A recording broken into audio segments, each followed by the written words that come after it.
বৈষম্য বিরোধী ছাত্র আন্দোলনের পক্ষ থেকে আজকে জরুরিভাবে আমরা একটা সংবাদ সম্মেলন করেছি।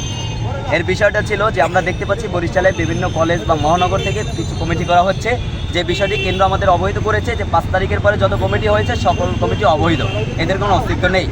আরেকটা বিষয় হলো যে আমরা দেখেছি যে বাংলাদেশের বিভিন্ন জায়গায় সংখ্যালঘুদের বা অন্য ধর্মাবলম্বীদের উপর বিভিন্নভাবে হামলা হচ্ছে। সেই জায়গা থেকে বরিশালটা কিছুটা নিরাপদে রয়েছে আমরা এখন মধ্যে দেখতে পাচ্ছি। আমরা বিশ্বাস করি যে আমরা কোনো ধরনের সাম্প্রদায়িকতা সৃষ্টি করতে চাই না, আমরা সকল ধর্মের জনসাধারণকে সমান সুযোগ সুবিধা দিতে চাই এবং বরিশালের মানুষ এটাই বিশ্বাস করে। বরিশালে কোনো ধরনের দাঙ্গামা হাঙ্গামা এটা সৃষ্টি হয়নি বা হতে দেওয়া হবে না। এই জায়গাটায় বৈষম্যবিরোধী ছাত্র আন্দোলন বরিশালে যে সকল সমন্বয়ক বা শিক্ষার্থীরা রয়েছে একতাবদ্ধ এবং মুষ্টিবদ্ধ রয়েছে। আর প্রশাসনের যে বিষয়টা আপনারা বলেছেন আমরা ইতিমধ্যে ক্লিয়ার করেছি যে প্রত্যেকটা থানায় থানায় আমাদের বৈষম্যবিরোধী ছাত্র আন্দোলন বরিশালের পক্ষ থেকে একটি টিম দেওয়া হয়েছে। সেই টিমটি প্রত্যেক থানায় যারা দায়িত্বশীল রয়েছে পুলিশ অফিসার তাদের সাথে মাঠে কাজ করবে এবং যে শৃঙ্খলা রয়েছে সেই শৃঙ্খলাগুলো দেশের পরিস্থিতি স্বাভাবিক করার জন্য, বরিশালের পরিস্থিতি স্বাভাবিক করার জন্য তারা মাঠে কাজ করার জন্য বদ্ধপরিকর রয়েছে। আর প্রশাসন কি আপনার কাছে কাজ করার জন্য কি বলেছে সেটা? প্রশাসনের পক্ষ থেকে আমরা আজকে যেটা দেখলাম তারা খুব বিনয়ের সাথে আমাদের সাথে কথা বলেছে এবং তারা আমাদেরকে নিয়ে মাঠে কাজ করার জন্য সম্মতি প্রকাশ করেছে। কিন্তু এখানে তাদের একটু মতামত আছে, সাধারণ জনগণের পাশে এবং প্রশাসনের পাশে ছিল। আমরা যখন পুলিশ কমিশনারের সাথে আলোচনায় বসেছিলাম তখন তিনি আমাদের নিশ্চিত করেছিল কিছু বিষয় যে তারা কিছুটা হলেও ভয়ের মধ্যে রয়েছে, যেটা সাধারণ জনগণের দিক থেকে।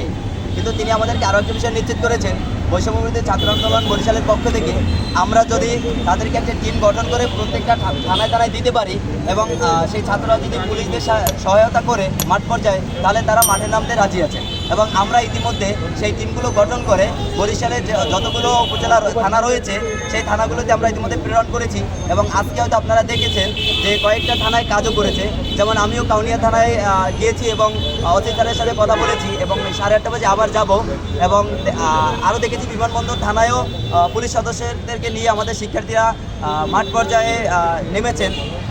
এরকম করে প্রত্যেকটি থানায় যে 4টা থানা রয়েছে প্রত্যেকটি থানায় শিক্ষার্থীদের মধ্য থেকে একটা টিম রয়েছে পুলিশদের মাঝে তাদের কাজে সহায়তা করার জন্য।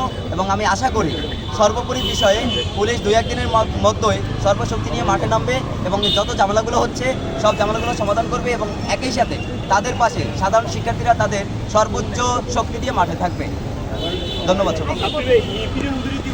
জানেন আমাদের একটা পুলিশ ম্যাম মারা গেছে, যে হচ্ছে প্রেগনেন্ট ছিল, কিন্তু সে বারবার হয়তো বা বলতেছিল যে আমি প্রেগনেন্ট, আমাকে মাইরেন না, এরকম একটা কিছু। আজকে যখন আমরা কমিশনার স্যারের সাথে বসলাম তখন উনি এই কথাটা উল্লেখ করছে যে দেখেন একজন প্রেগনেন্ট মহিলা হয়েও আইনের আত্মতাভুক্ত একজন মহিলা হয়ে সে বারবার আপনাদের কাছে হেল্প চাচ্ছিল যে আমি প্রেগনেন্ট, আমার সাথে এরকম করেন না বা আমাকে মাইরেন না। সে কিন্তু মারা গেছে, হয়তো আপনারা অবগত। এখন তাদের ভয় হচ্ছে এইখানে যে এখন আমরা যে আপনাদের সাথে কাজ করতে অবশ্যই এগ্রি করতেছি, সুশীল বাংলাদেশ আমরাও চাই, সুন্দর বাংলাদেশ গড়ুক সেটা আমরাও চাই, কিন্তু আমাদের নিরাপত্তাটা কোথায়? তখন আমরা সেখান থেকে বললাম যে আমরা যতটুকু আছি, যারা আছি বৈষম্য বিরোধী ছাত্র আন্দোলন থেকে বরিশালের পক্ষ থেকে যারা আছি, আমরা সবসময় আপনাদের পাশে আছি। আপনাদের কোনো ভয় নেই, বলতে পারি যে ছোট আমরা তাদের থেকে অবশ্যই, কিন্তু কোনো ভয় নেই। আপনারা যখনই কোনো যত সমস্যা আছে আমরা আপনাদের পাশে আছি। আর যত স্যার আছে তাদেরকে বলতে চাই আপনারা তাড়াতাড়ি আপনাদের যত দায়িত্ব আছে সবাই চলে আসুন মাঠে। আর না হলে যে সংখ্যালঘুদের উপর যে হামলাটা হচ্ছে এটা আমাদের একার পক্ষে সম্ভব না হ্যান্ডেল করা। আপনারা যদি আইনের আত্মতাবোধহীন না হয় তাহলে আমরা এটা কখনোই সম্ভব করতে পারবো না। সেই ক্ষেত্রে আমাদের আহ্বান থাকবে এতটুকুই যে প্রশাসনের সবাই তাদের কাজে যেন তাড়াতাড়ি যোগ